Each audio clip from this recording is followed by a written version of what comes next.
तो वायनाड में बहुत बुरे हालात हैं और इसी कड़ी में सियासी दौरे के लिए राहुल गांधी वहां पर पहुंचे थे। कांग्रेस के सांसद राहुल गांधी जब वहां पर पहुंचे तो उन्होंने पीड़ितों से बातचीत भी की, उनसे मुलाकात भी की, लेकिन इसी दौरान कुछ ऐसी तस्वीरें भी सामने आई जहां वायनाड के लोगों को राहुल गांधी ने निराश किया। आइए रिपोर्ट आपको दिखाते हैं।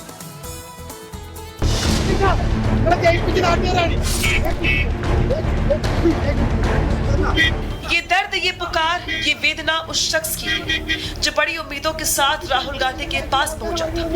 उसे उम्मीद थी कि राहुल गांधी उसकी मुश्किलों को समझेंगे, लेकिन ये शख्स चिल्लाता रह गया, राहुल गांधी को पुकारता रह गया, लेकिन राहुल टस से मस नहीं हुए।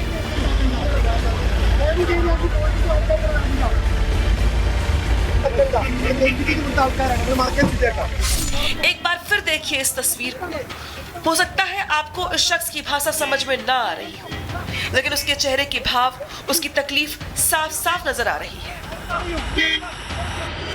उसके दर्द का एहसास ना तो राहुल गांधी को हुआ और ना ही उनके सिपहसालारों को। राहुल गांधी बड़े तामझाम के साथ वायनाड पहुंचे थे।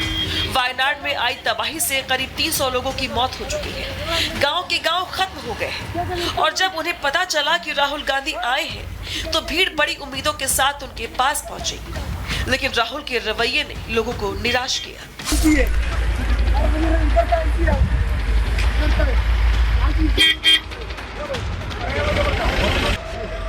अब आप लोग राहुल गांधी की कार से नीचे नहीं उतरने की वजह जानेंगे तो हैरान रह जाएंगे।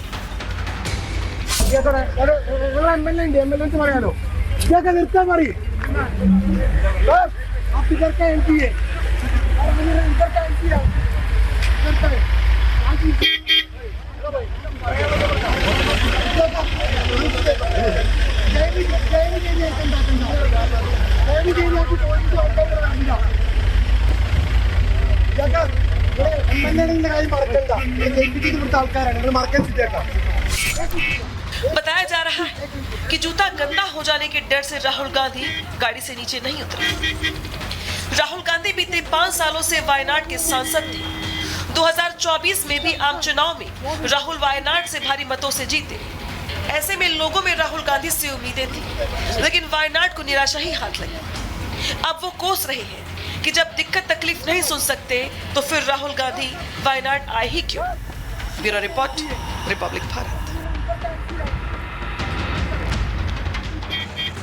तो मौसम की मार ने उत्तर से लेकर दक्षिण तक हर ओर तबाही मचाई हुई है। ना सिर्फ मैदान की अगर हम बात करें बल्कि पहाड़ों पर भी लगातार देखिए इस तरह की तस्वीरें सामने आ रही है जो बताती है कि हाल किस कदर बेहाल नजर आ रहा है। अगर हिमाचल प्रदेश की बात करें तो यहाँ पर कई जगह बादल फटे जिसमें कई लोगों की जान चली गई, जबकि कई लोग लापता है जिनके लिए अब रेस्क्यू ऑपरेशन भी जारी है। इसके अलावा उत्तराखंड में भी हाल बेहाल नजर आ रहा है और यही वजह है कि रेस्क्यू टीम जो है युद्ध स्तर पर काम चलाए हुए हैं। रिपोर्ट के जरिए दिखाते हैं कहां पर क्या हालात बने हुए हैं।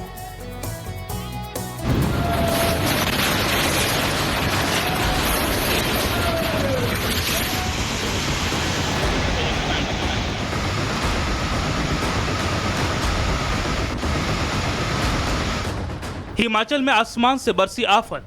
इस पहाड़ी राज्य में 3 जगहों पर बादल फटा है। बादल फटने के बाद आए सैलाब से हाहाकार मच गया है।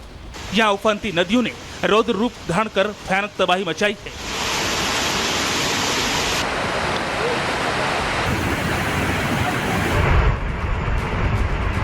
मंडी, शिमला और कुल्लू में बादल फटने से भारी तबाही हुई। सबसे ज्यादा तबाही मंडी में हुई। मंडी में बादल फटने से 2 लोगों की मौत हो गई और 10 से ज्यादा लोग लापता हो गए।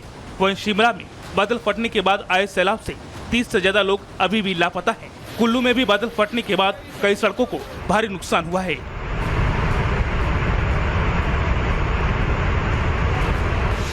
मंडी में बादल फटने के बाद भयंकर तबाही मची है। बादल फटने के बाद ब्यास नदी पहाड़ों पर समुद्र की तरफ बह रही है। नदी के रौद्र रूप धारण करने के कारण मंडी में भयंकर नुकसान हुआ है। यहाँ बादल फटने से 2 लोगों की मौत हो गई और 10 से ज्यादा लोग अभी लापता हैं। लापता लोगों की तलाश की जा रही है। राहत और बचाव में एनडीआरएफ और एसडीआरएफ के जवान जुटे हैं। वहीं एयरफोर्स के जवानों को भी तैयार रहने को कहा गया है। हिमाचल में बड़े पैमाने पर हुई तबाही पर गृह मंत्री अमित शाह ने मुख्यमंत्री सुखविंदर सिंह सुक्खू से बात की और हर संभव मदद का भरोसा दिलाया। हिमाचल के साथ साथ उत्तराखंड के पहाड़ी इलाकों में भी भारी बारिश आफत बनकर टूटी है। टिहरी में बादल फटने से भारी तबाही मची है। बादल फटने के बाद इलाके के कई मकानों को नुकसान पहुंचा है और कई मकानों में मलबा घुस गया है। मलबे के कारण खेतों में लगी कई एकड़ फसल बर्बाद हो गई। वहीं हादसे में एक ही परिवार के 3 लोगों की मौत हो गई।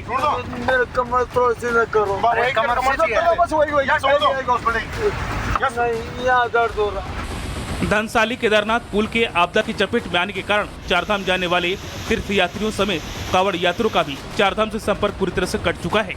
यहाँ श्रद्धालुओं को बचाने के लिए रेस्क्यू ऑपरेशन जारी है। एसडीआरएफ और एनडीआरएफ के जवान यात्रियों को एयरलिफ्ट कराने के लिए हेलीपैड पर ले जा रहे हैं।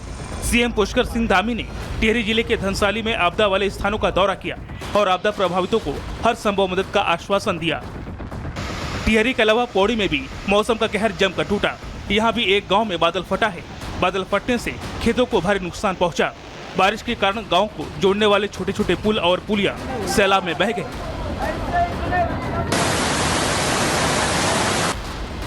पहाड़ों पर हुई भारी बारिश का असर मैदानी इलाकों पर भी दिख रहा है। पहाड़ से आ रही गंगा नदी का जलस्तर हरिद्वार में बढ़ता हुआ दिख रहा है। हालांकि गंगा अभी खतरे के निशान से नीचे बह रही है। बारिश और बाढ़ से हो रही तबाही को देखते हुए मुख्यमंत्री पुष्कर सिंह धामी ने अधिकारियों की आपात बैठक बुलाई और उन्हें राहत और बचाव कार्य में तेजी लाने की हिदायत दी। उत्तराखंड में मौसम विभाग ने भारी बारिश का अलर्ट जारी किया है। यानी इस राज्य में छाए संकट के बादल अभी थमते नजर नहीं आ रहे हैं।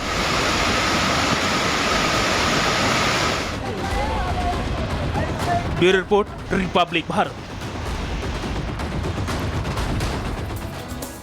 तो मैदान टू पहाड़ आफत बरकरार, ये 2 तस्वीर हम आपको दिखा रहे हैं उत्तराखंड और हिमाचल की। किस तरीके से बादल फाट आफत से लोगों का जीना मुहाल हो गया है। उत्तराखंड की अगर हम बात करें, आप देख सकते हैं कहीं लैंडस्लाइड हुआ है, कहीं भारी बारिश ने मुसीबत बढ़ाई है। तो हिमाचल की अगर बात करें, बादल फटने से भारी तबाही मची है। शिमला कुल्लू मंडी में जबरदस्त तरीके से बादल फटने से यहां 5 शव बाहर निकाल लिए गए हैं, जबकि 49 लोग अभी भी लापता है, यानी वो मलबे में दबे हो सकते हैं। उत्तराखंड की बात करें, 13 लोगों की मौत हो चुकी है। सेना के साथ एनडीआरएफ का रेस्क्यू अभियान लगातार जारी है। उत्तराखंड में 5000 लोग अभी तक बचा लिए गए हैं, लेकिन ऐसे बहुत सारे लोग हो सकते हैं जो कि अभी मलबे में फंसे हुए हैं। तो मैदान टू पहाड़ आफत लगातार बरकरार है और लोगों की मुसीबत ये आसमानी आफत बढ़ा रही है। चलिए आगे बढ़ते हैं और अब बात कर लेते हैं कांग्रेस और बीजेपी के बीच में शुरू हुए नई सियासी वॉर की। और ये सियासी वॉर महाभारत को लेकर शुरू हुआ है। दरअसल पहले राहुल गांधी की तरफ से संसद के अंदर महाभारत का जिक्र करते हुए बीजेपी पर हमला बोला गया था। अब बीजेपी ने महाभारत का जिक्र करते हुए कांग्रेस पर हमला बोला है और ये हमला केंद्रीय कृषि मंत्री शिवराज सिंह चौहान की तरफ से बोला गया है। क्या कुछ कहा गया है मामा की तरफ से, कैसे धोया गया है कांग्रेस को, रिपोर्ट के जरिए दिखाते हैं।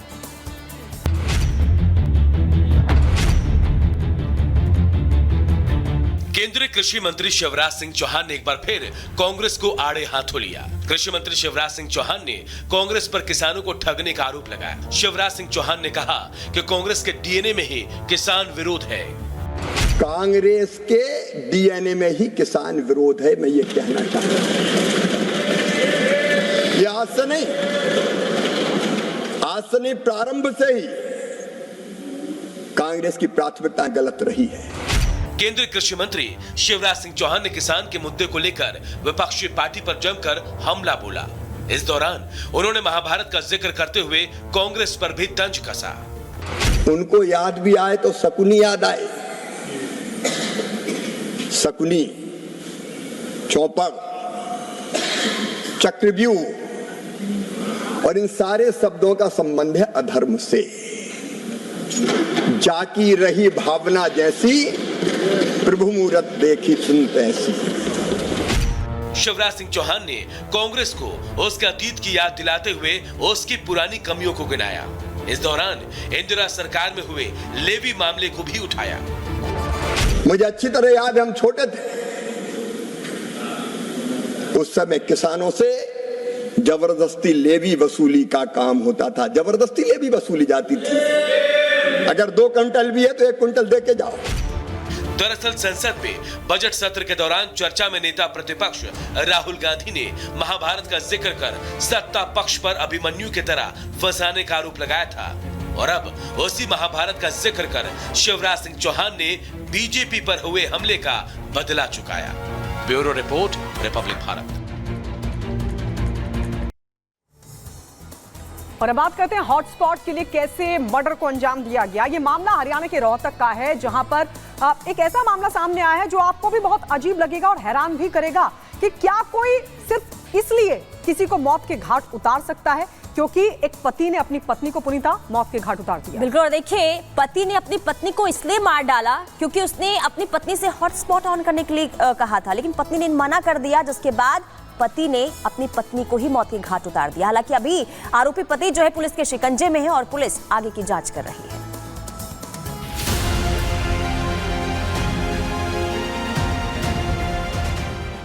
पत्नी से मांगा हॉट स्पॉट। पत्नी ने शेयर नहीं किया पासवर्ड। गुस्साए पति ने कर दी पत्नी की हत्या। जमीन पर पड़ी लाश, लोगों की भीड़ और छानबीन में जुटे पुलिसकर्मी। तस्वीरें हरियाणा के रोहतक की है, जहां मदीना गांव से एक दिल दहला देने वाला मामला सामने आया।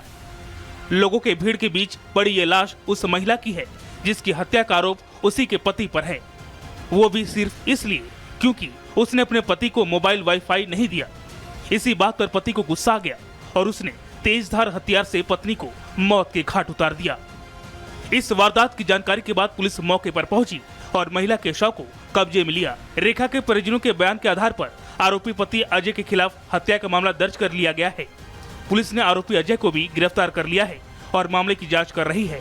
तो गिरफ्तार कर लिया और गिरफ्तार करने के बाद उससे पूछताछ की तो उसने बताया कि भाई मैं उससे उस टाइम पर मेरे घर वाली गोबर डाल रही थी और गोबर डालते वक्त मैंने उससे कहा कि मेरा हॉटस्पॉट जोड़ दिया अपने फ़ोन से, लेकिन उसने कहा भाई तेरे को तो कोई काम नहीं, तो मैं गोबर डालने के बाद तेरा हॉटस्पॉट जोड़ दूंगी। थोड़ा सनकी टाइप होने के कारण उसको गुस्सा आया। गुस्से में उसने भैंसों के कमरे से फरसा उठाया और उसके ऊपर 2 वार करे। वह 2 वार होने के बाद वह गिर गई। गिरने के बाद जो उसके घर वाले ने बताया, गिरने के बाद में उसके नीचे गिरे के ऊपर उसने कई वार करे, जब तक मरी नहीं हुआ जब तक उस पर वार करता रहा। रोहतक पुलिस ने आरोपी पति को सलाखों के पीछे भेज दिया है, जहां उसके इस खौफनाक गुमान का पूरा हिसाब होगा। लेकिन हाल के दिनों में इस तरह की वारदातें लगातार बढ़ रही हैं और छोटे विवाद का अंजाम मर्डर होता है। Bureau report, Republic Bharat.